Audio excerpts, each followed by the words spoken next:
Bismillahirrahmanirrahim. Assalamualaikum warahmatullahi wabarakatuh. Berjumpa lagi bersama Bapak Muhammad Yamin dalam mata pelajaran PPKN di kelas 7. Pada materi kita hari ini akan membahas tentang arti penting norma dalam mewujudkan keadilan. Sebelumnya kita telah mempelajari tentang norma dan keadilan, dan selanjutnya akan membahas tentang seperti apa arti pentingnya norma dalam mewujudkan keadilan. Seperti apa pembahasan kita pada hari ini? Silakan disimak dan didengarkan materi yang telah Bapak buat pada kali ini. Selamat menonton. Jangan lupa like, share, subscribe, dan komennya untuk mengikuti materi selanjutnya.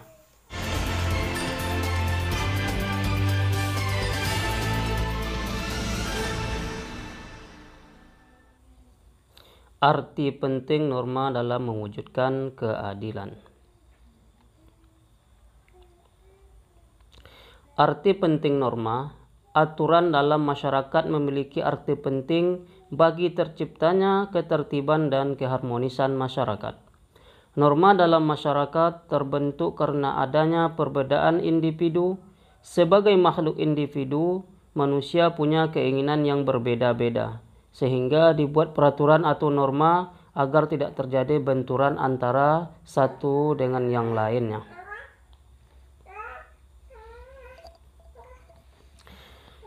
Adapun fungsi dari norma, yang pertama, pedoman dalam bertingkah laku.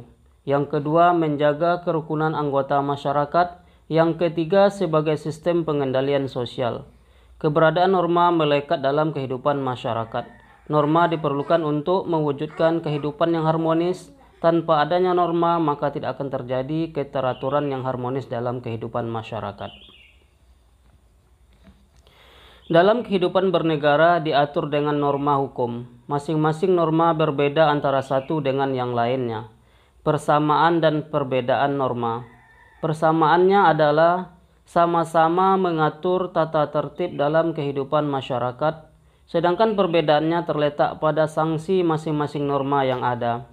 Dalam kehidupan bernegara, norma hukum lebih ditakuti daripada norma yang lain karena mempunyai sanksi yang tegas.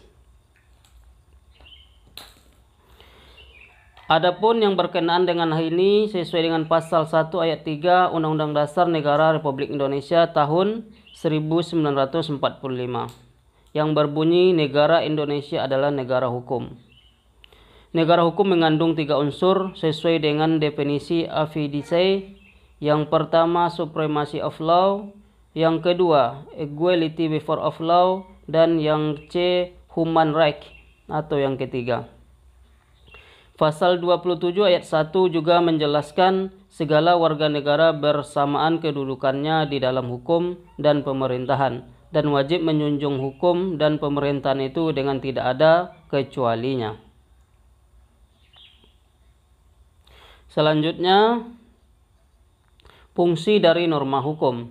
Yang pertama, memberikan pengesahan, legitimasi terhadap apa yang berlaku dalam masyarakat. Yang kedua, fungsi hukum sebagai alat rekayasa masyarakat. Yang ketiga, sebagai sarana pembentuk masyarakat, khususnya sarana pembangunan. Yang keempat, sebagai senjata dalam konflik.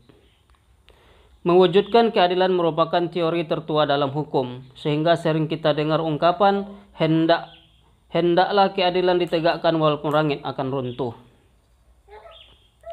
Keadilan berasal dari kata dasar adil, tidak berat sebelah, sepatutnya tidak sewenang-wenang. Nilai-nilai keadilan dalam kehidupan bermasyarakat atau bersama dapat kita lihat keadilan distributif, legal, dan keadilan komutatif. Norma hukum wajib dipatuhi dalam segala aspek. Barang siapa yang melanggar suatu aturan hukum akan dikenakan sanksi. Sanksi biasanya disebut dengan hukuman.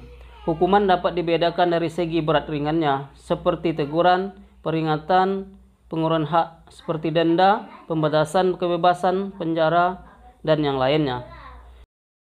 Penjatuhan hukuman bagi pelanggar norma hukum dapat dipandang sebagai bagian dari proses koreksi diri agar nanti dia bisa bergabung lagi ke dalam kehidupan masyarakat.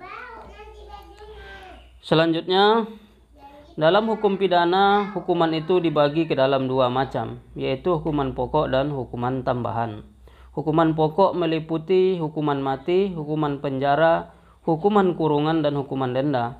Hukuman tambahan meliputi pencabutan hak-hak tertentu, perampasan barang, dan pengumuman putusan hakim. Di dalam norma hukum tidak hanya berupa hukuman pidana, akan tetapi juga mencakup hukuman perdata dan tata usaha negara. Di dalam hukum perdata, hukumannya berupa ganti rugi.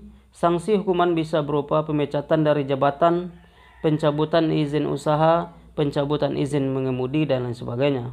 Pemberian hukuman hanya bisa dilakukan setelah melalui proses persidangan dalam peradilan.